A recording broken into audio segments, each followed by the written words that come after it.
What's up, everybody? It's Chris at Line Punch Forge. Today we've got a little fun video about making loop-in-loop chains. Sit back, roll up your sleeves, and get ready for some fun.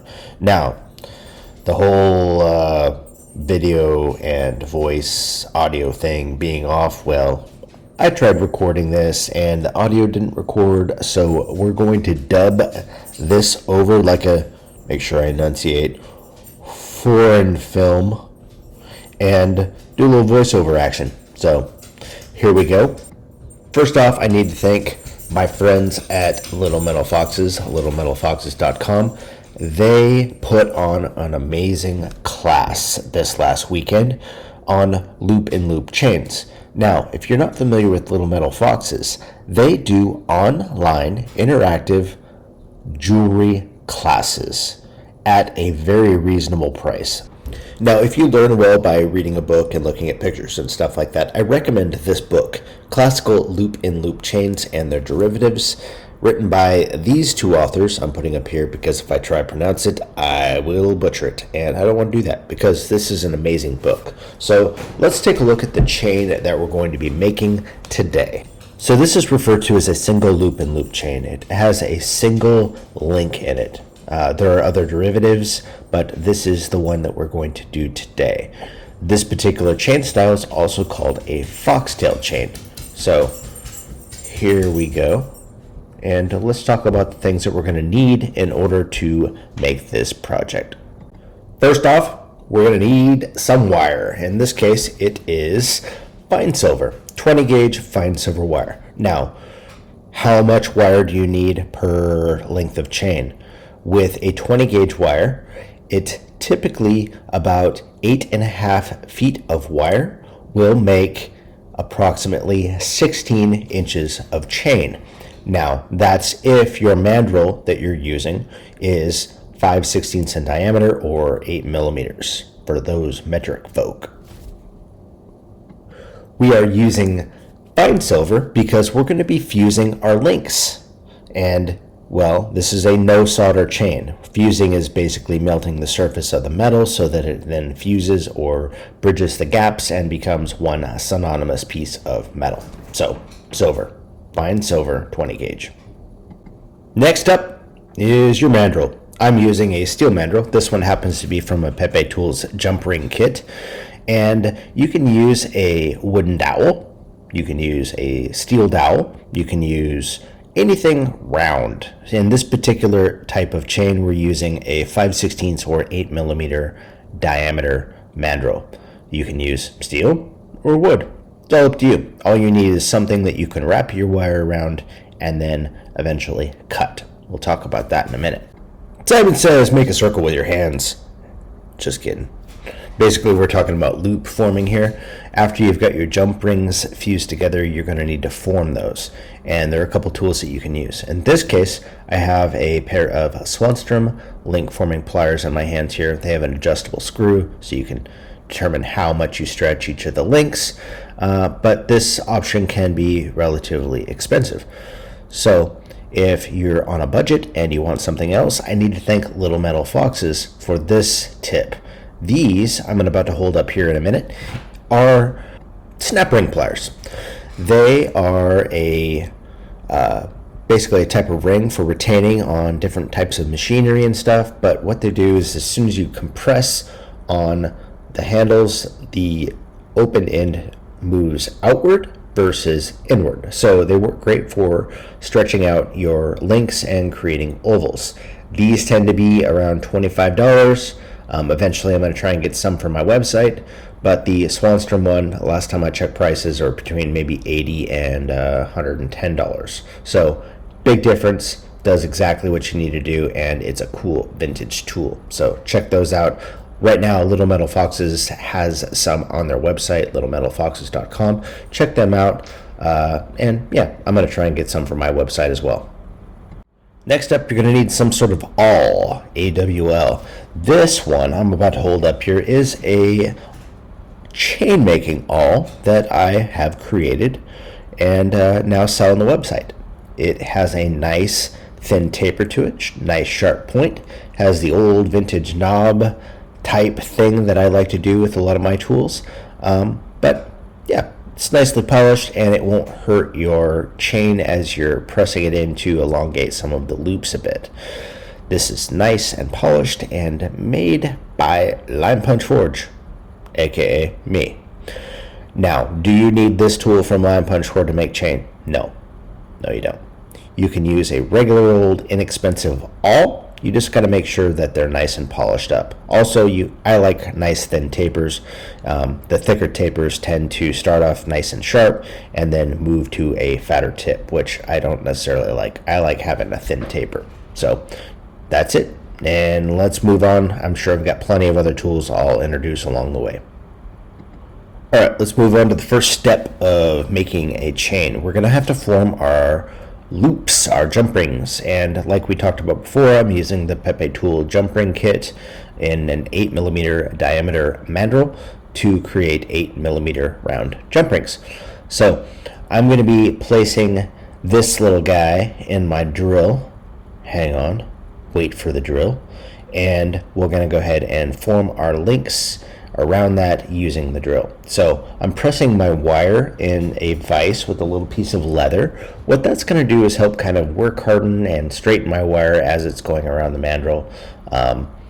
Is it necessary? No, but having a nice taut piece of wire as you're winding it around the mandrel helps with the formation of your coil. So we're going to go ahead and do that. I'm not going to make you watch the whole thing because I make hundreds and hundreds of loops here, but you'll get the gist of it. You can also do this by hand, and it's also important that you maintain that tension or that tautness on the mandrel as you're winding the wire around. It's going to assist with your formation.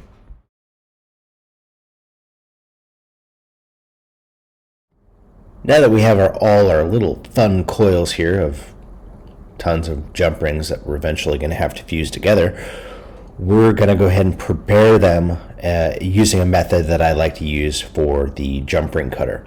So I use a painting tape, either green or blue or whatever. I like using this because it doesn't have a tack. It doesn't leave behind a sticky residue. So I'll compress the coil, push it together, wrap it up in a nice little tape package, and then bring that over to my jump ring cutter. So basically this is what I'm going to be doing, making these little fun packages. Then we can get to the cutting.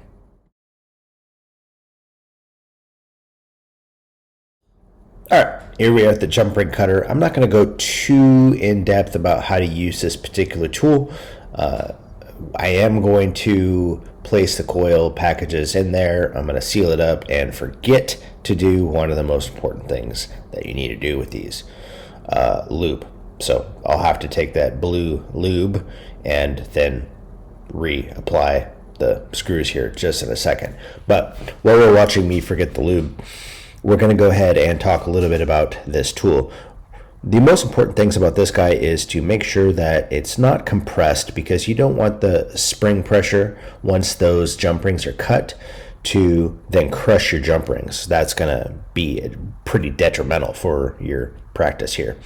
The next thing is you're not going to press down with the handpiece as you're cutting. You're just going to rest it on there, ramp it up to full speed, and then once it's at full speed, you'll just pull it back toward you without pressing down. That's going to give you some of the best results. And of course, as we can see here in the picture, most important thing to lube. So yeah, when in doubt, lube.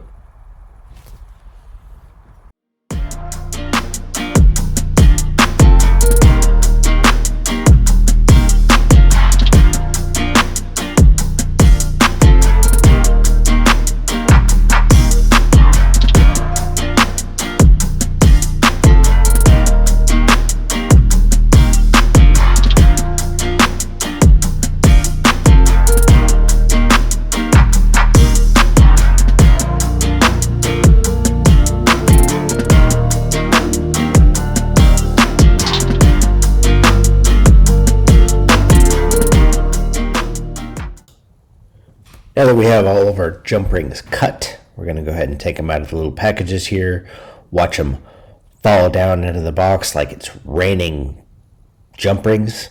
And then we're going to go through and prep them for our fusing process. Now, prep is important because I'm pointing out right here that there is silver dust on that tape, so you want to make sure that you put that in your refinery bucket. Don't throw that away. It does have silver on it. So anyway, you're going to want to prep your rings.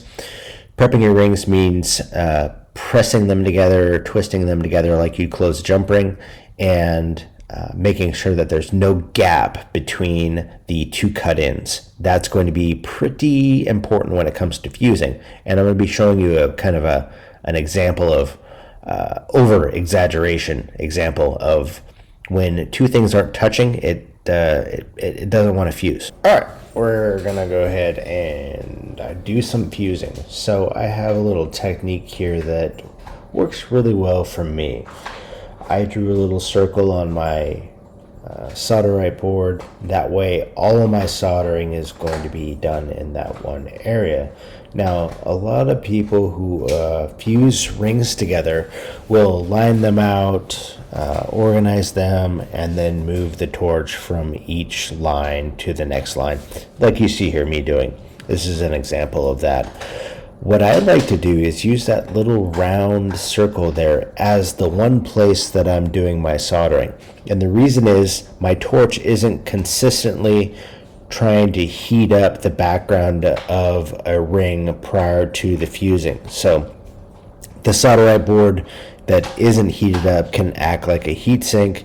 All that heat's moving past your jump ring into the background, into the solderite board, and moving past your silver. A lot of the time, mistakes that happen with this type of thing happen by melting or by deforming the ring, and then that shouldn't be used for making a chain. You want all things uniform. So I found that by heating up the background, preheating that area, you actually get less occurrences of that failure and more successful fusing of that fine silver. So we're going to go ahead and do a little solder montage and fuse some jump rings. Like we talked about before, the other important thing is to have those two cut-ins touching.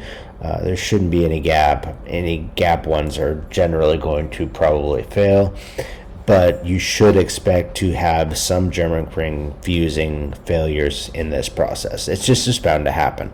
The destiny of some jump rings is to just not be fused.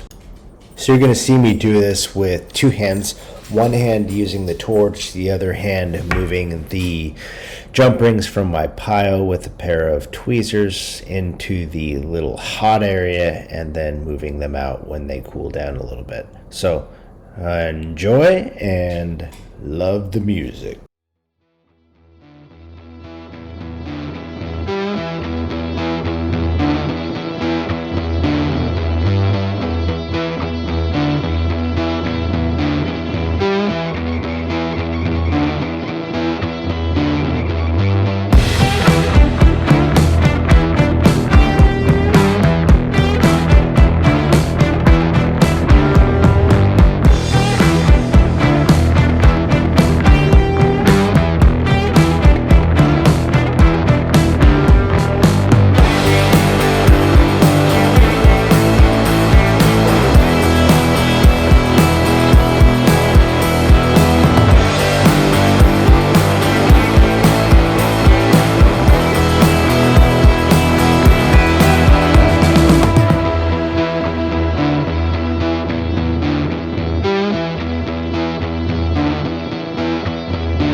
we've got all of our jump rings fused together, and I'm going to show you the general shape that we're going to want to form them to. It's going to look a bit like a bow tie. A little round loop, bend it in, and then push out to another loop. And then on top of this drawing, I'm going to draw a little kind of U shape. That's the end formation that you're going to make for the rings after they've been formed. So you're going to make this shape here, this little infinity A sideways 8, and then you're going to want to form that into kind of a half round there. That's going to help you thread and weave in the next links of chain. So there are a couple tools like we talked about earlier that you can use to do this. One of them being the Swanstrom link forming pliers, or like I'm going to use here, the snap ring pliers. Fortunately, you can see this first link that I'm going to form is actually going to fail. Thought that it was fused, it wasn't fused. You can tell it popped there. I'm going to put that aside. Don't even worry about it. Just start on the next link, find the next one. When I'm putting these into the pliers, I'm taking careful consideration of where the joint is. I want the joint to be on the side of the oval, not at one of the small curves. And the reason for that is that when I form my link, it's going to bend up and it's going to hide that joint once it's all woven into the chain. So do pay careful attention as to where your joint is when you're doing this particular technique. So here I am adjusting to make sure that my pliers are consistent. That little knob there is a stop, so I can get the same exact link out of that pair of pliers every single time, and then I'm just gonna give it a little pinch, and then I'm gonna give it a little bend. So here we are, a little closer. You can see that little bow tie, and that's how you're gonna form your link. Before I throw it in the thing, I'm just gonna give it a little round over there and give it kind of that little half round for easy weaving. Now we just make a ton of them, and as soon as we get done with a huge pile of these guys, we start our weaving process. So I'll leave you to the music, watch me do some forming, and I'll see you in a moment.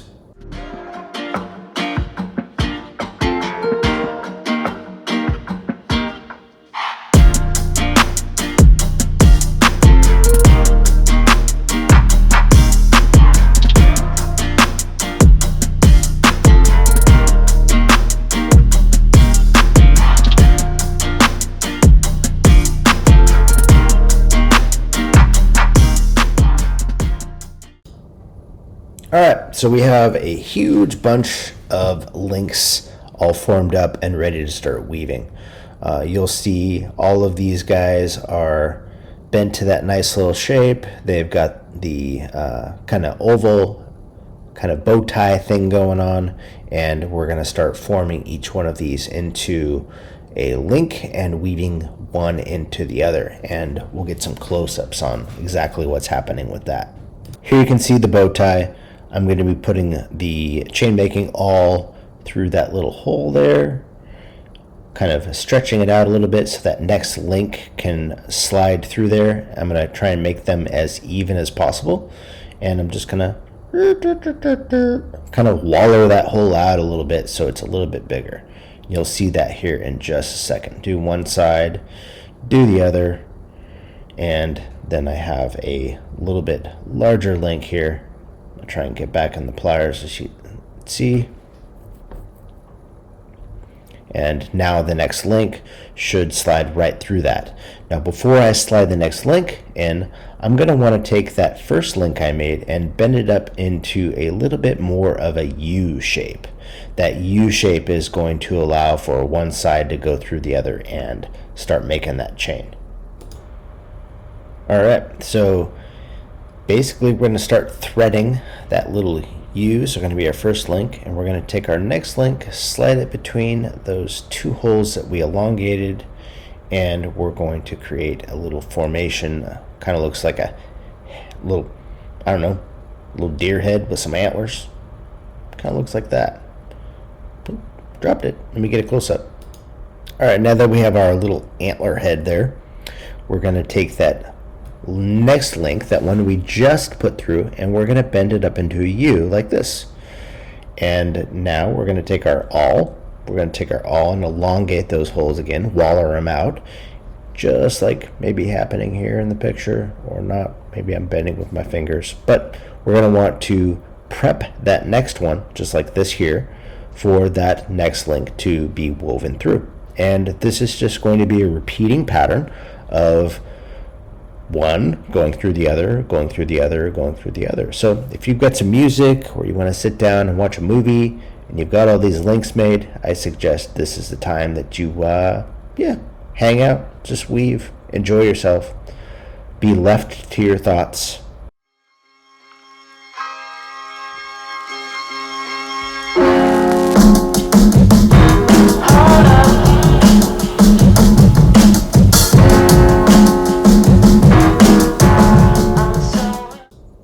All right, after 16 years of weaving, I have a chain. And as you can see, this chain is a little kinky in that it doesn't seem to want to flow freely. It's chunky. It doesn't hang like it should hang. It feels kind of gritty.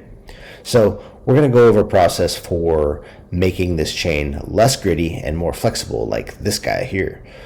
What I'm going to be using is a draw plate. This draw plate is made from purple heartwood. I make them. Eventually I'm going to be selling them, but they're a wooden draw plate for pulling chain through. What it's going to do is going to make each one of those links more uniform, this guy here, and I'm going to be pulling that chain through that to increase the uniformity of that link. This is a handmade chain, so it's going to have little bits and pieces of, one link's hole is a little longer than the other. So I'm going to put this little piece of copper through one of the links. This little piece of copper is what I'm going to use to hold on to with my pliers as I pull it through the draw plate. So it's going to go into my vise and through like this, and we're going to give it a yank. All right, we're all set up here. I'm just making sure my chain is ready to go. I'm going to give it a little bit of lube. Remember, when in doubt, more lube. And that's going to help draw it through that wooden draw plate without snagging. First hole I'm going to use is a little bit bigger than I want. I'm just going to try and squish down those links. Now, before you do this, you're going to want to make sure you anneal your chain. And when you anneal your chain, make sure you do it in such a way that you don't then fuse everything together. So you got to be careful with that. That first one went through nice and smooth. I'm now going to select a hole that's slightly smaller and going to draw it through that. I'll draw it through that one maybe 3-4 times. You'll see the first time I come through is a little chunky, trying to break up, elongate, and this actually does make your chain a little bit longer too. But it is uniform. You see it looks a little bit better. I'm going to take it through a couple more times. And then once I get done with that, the chain itself is still going to be a little bit chunky. It's just going to be more uniform. So I'll show you a method to make it less chunky while maintaining the uniformity of that chain. All right, this process can be completed with the wood handle, a ring mandrel, something like that you can put in your vise that's round. I'm going to use both here just for the sake of using both. I'm going to put a little copper handle on it. That copper handle is going to make it so that you can grab on and more uniformly assist that chain. So here we are. We're going to create kind of like a little handle and do a little sawing motion on that piece of wood going back and forth. You can add some lubrication to this as well. Make sure you tighten your hammer down, because I didn't. Just give it a good snug in there, and then you're gonna, almost like you're sawing, trying to saw through the handle, you're gonna just move that back and forth. And what that's gonna do is make your chain less chunky, more smooth and buttery, like you want a chain to be. Make sure you get that whole thing just nice and smooth, and you'll see me do this quite a while. I'll just move it around, enjoy trying to make a smooth buttery chain. Here in a second I'll switch over to a metal mandrel, mostly because I wanted to demonstrate both being used. And switched over to the ring mandrel. You can wrap it around twice or wrap it around once. Just whatever you need to do in order to make this nice and smooth. Make sure you're keeping a nice downward pressure. You're not just, rubbing it on the mandrel. You're actually trying to smooth out all the little intricacies that maybe chunked up that chain. You can see, and I finally dangle this chain in front of the counter after this process, that it is indeed a lot more smooth. It does kind of dangle like butter, but everything could use a little bit more work sometimes, and that's essentially what we're going to do, is just continue working on this chain and eventually find something to do to finish it up, because this video is not going to be about how to finish the chain and put a clasp on and all that. It's basically just chain making. So hope you guys enjoyed. Please enjoy the rest of the video. If you haven't already, check out linepunchforge.com, and of course my friends Little Metal Foxes at littlemetalfoxes.com. Thank you so much for the class this last weekend. You guys are amazing. When we wake, hear the birds and see the sun. Side by side our fears are done. All the good times just begun.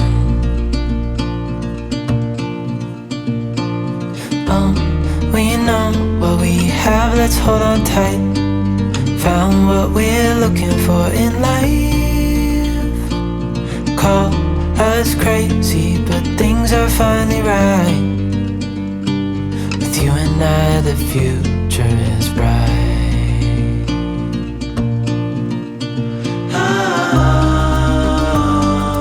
You and I, we got it. We don't need no more. Even in the hard times, you and I can weather any storm. Before I sleep, hear the crickets, see the moon. Side by side and through. No limit to what we can do.